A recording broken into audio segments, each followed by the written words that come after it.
Hello yours, welcome back to our channel. ఇప్పుడు మనం చేయబోయే రెసిపీ వచ్చేసి ములంకాడ చికెన్ కర్రీ అండి. ఎలా చేయాలో చూసేద్దాము. ఇప్పుడు మనం స్టవ్ ఆన్ చేసుకొని బాండీ వేసుకుందాము.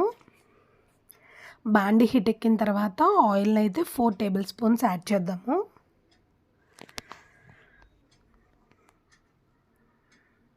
ఆయిల్ హీట్ ఎక్కిన తర్వాత నేను 3 మీడియం సైజ్ ఆనియన్స్ అయితే తీసుకున్నాను. అవి యాడ్ చేసేద్దాము. 5 పచ్చిమిర్చిని మధ్యలో కట్ చేసుకొని వేసుకుందాము. ఆనియన్స్ బ్రౌనిష్ కలర్లోకి వచ్చేంత వరకు ఫ్రై చేయాలి. సో బ్రౌనిష్ కలర్ అయితే వచ్చేసింది.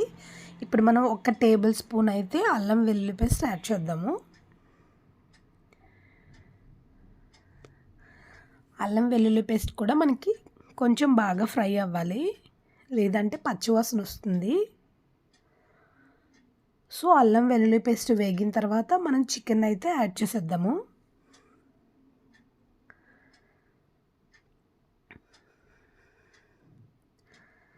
చికెన్ యాడ్ చేసిన తర్వాత ఒకసారి కలుపుకొని ఒక 2 మినిట్స్ అయితే మనం మూత పెట్టేద్దాము.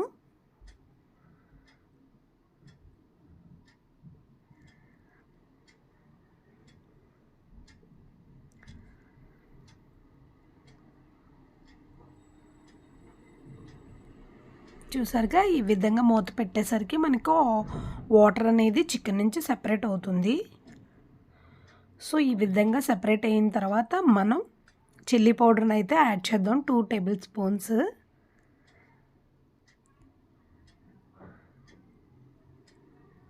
వన్ టేబుల్ స్పూన్ అయితే ఉప్పుని యాడ్ చేద్దాము. ఆచి మసాలా పౌడర్ 2.5 స్పూన్స్ అయితే యాడ్ చేద్దాము. ఆచి చికెన్ పౌడర్. ఇవి బాగా కలిసేలాగా కలుపుకుందాం.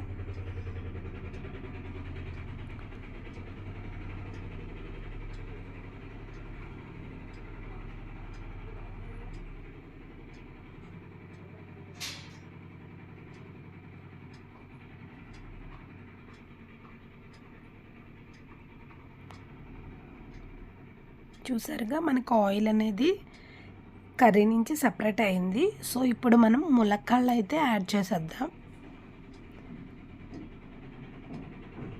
చికెన్ అయితే 90% కుక్ అయిపోయిందండి. సో ఇప్పుడు ములక్కాడలు అయితే యాడ్ చేసేద్దాము. యాడ్ చేసి కలుపుదాము.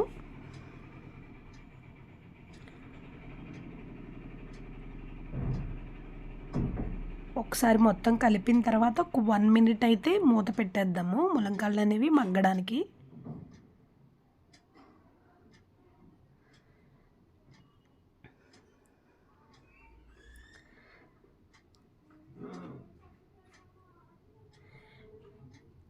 ములక్కాడ అనేది మగ్గిపోయిందండి.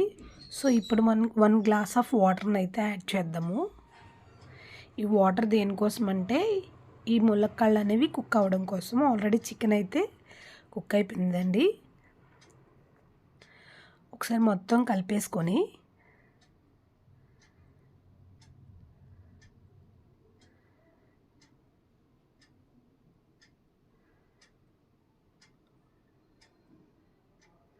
మూత అయితే పెట్టేద్దాము.